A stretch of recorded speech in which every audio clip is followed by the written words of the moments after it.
It was a cold day in June for Meghan Markle when her sister-in-law started freezing her out. Here's how Trooping the Color may have been the beginning of the end. King Charles III's first ever Trooping the Color was held on June 17th, which makes for a very historic event.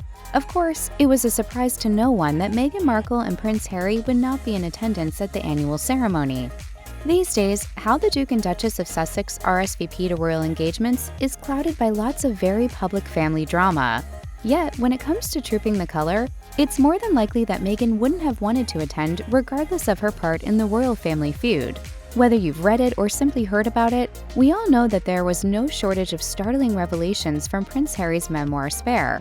The book famously gave the public some insight into what really goes on behind the scenes of royal life and what the paparazzi don't show us. Among these revelations was an interesting explanation of what it was like for Meghan Markle at her first ever Trooping the Color back in 2018. Suffice it to say, for Meghan, this event wasn't quite as celebratory as it may have seemed on camera. Of all the people who might have been a comforting presence for Meghan Markle as she navigated entering the royal family, her sister-in-law-to-be, who had already been through the nerve-wracking experience, would have been the best bet. However, according to Spare, Kate Middleton didn't exactly go out of her way to make Meghan feel welcome. While Harry painted a detailed picture of this among the pages of Spare, one noteworthy moment in Kate and Meghan's relationship occurred at the 2018 Trooping the Color. This was Meghan's first time at the traditional ceremony, marking an occasion that was surely daunting for a royal newcomer. Just 3 weeks ago, since that lovely day in Windsor when the Duke and Duchess of Sussex were married.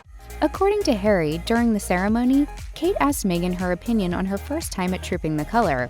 Meghan jokingly responded by calling it, quote, colorful. Kate had no interest in entertaining Meghan's joke and instead replied with nothing but silence.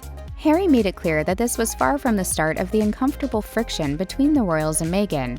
Yet this moment suggests that things weren't exactly harmonious even at this early point in time. Harry noted that he felt that the Prince and Princess of Wales were guilty of stereotyping their new sister-in-law. At the event, Meghan Markle wore a light pink dress and hat and was seen smiling and chatting, seemingly fitting in with her new family on an important occasion.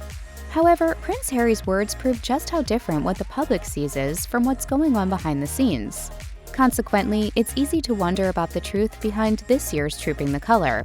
Prince William's updated military uniform before Trooping the Color signified his new royal role, and King Charles III revived a decades-old horseback riding tradition at the ceremony. These are just a few of the developments that prove that there are major changes going on within the royal family as a result of the new monarch. Yet despite the revisions and deliberate strides toward a more relevant, refreshed, and modern monarchy, Harry and Meghan's strained position in the family remains the same.